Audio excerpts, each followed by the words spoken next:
The guy who heads the president's National Security Council, Michael Flynn, the general, has resigned. Joining us right now for a reaction, we've got Senator Chris Coons, a Democrat from Delaware, and Rob Portman, a Republican from Ohio. Good morning, gentlemen. Good morning.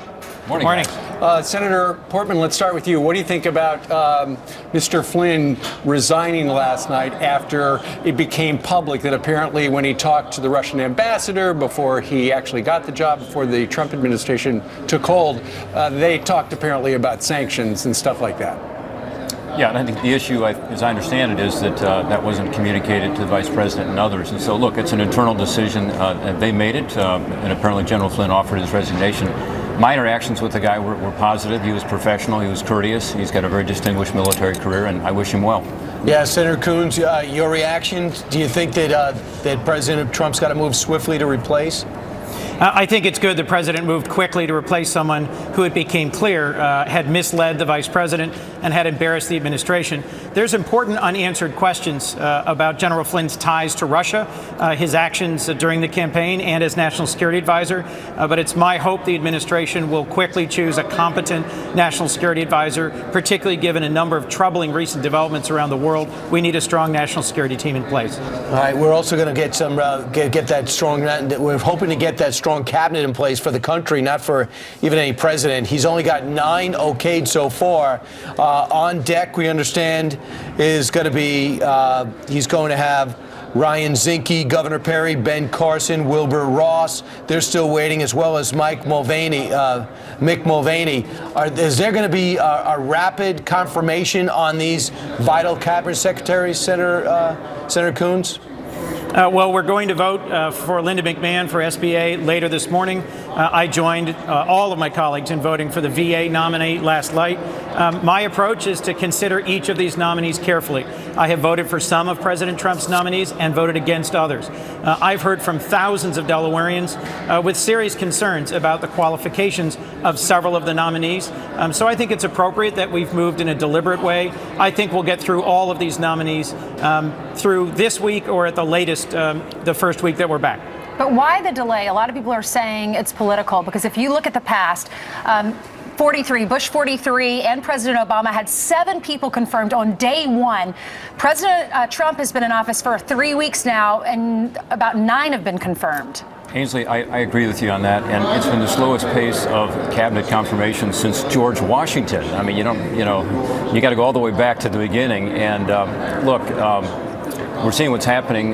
These nominees are being slow-walked. The Democrats are taking every possible minute they can in terms of delay, and I think it's bad for the country. I think we need these people in place. Yep. Chris has voted for some of these nominees. I applaud him for that.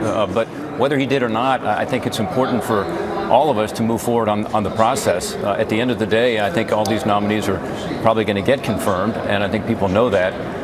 And we do have a lot of problems out there, as Chris said, and some are in the national security realm, but some are with a relatively weak economy still. Some are with some of the issues we have in transportation and areas like energy, where we need to have somebody in place. So let's get these done and then get on to the work of tax reform and regulatory reform and some other good things we can do to get this economy moving. Well, maybe you guys aren't on the same page when it comes to the president's cabinet timetable. However, you are on the same page when it comes to the Stop Taxing Death and Disability Act. Senator Coons, tell us about that. It's got a very catchy name, I think. This was rooted in real experiences that Senator Portman and I both had brought to us by constituents. Eric Wall is a wonderful young Delawarean who works on my staff, and his family experienced a tragedy. His older brother graduated from college, a promising start to a young career. He had $75,000 in student loan debt, but tragically he developed a brain tumor and died just a year out of college. His parents were devastated and struggled to figure out how to pay off his $75,000 in student loans. Eric informed them there's a federal program where you can get those loans forgiven in the case of permanent disability or death. Then they got hit with a $25,000 IRS bill because the IRS views it as imputed income. So our bill, which we introduced in the last Congress, would get rid of that burden on families grieving over death or disability. Senator Portman? Well, we've got an interesting case in Ohio. Carolyn Carducci is the name of the mom. She lives in Steubenville, Ohio, and her son was tragically made through an accident permanently disabled, totally disabled.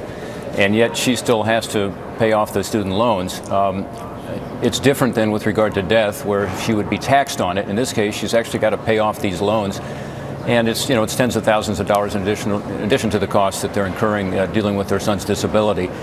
Our legislation simply gives the Secretary of Education the discretion in those cases to provide the relief that I think everybody would agree is necessary. So with regard to taxing and also with regard to these loans, this legislation makes a lot of sense. We hope we can get it through the Finance Committee quickly and get it signed into law. Senator Coons, I can't imagine anyone fighting on this. Senator Portman, now if you guys could just do tax reform, infrastructure, and build up defense, can you agree on that? There we go. Absolutely. Before noon, please. We're in a hurry. All right, guys, thank you very much. Thank you. Thanks, guys. Thanks for having us on.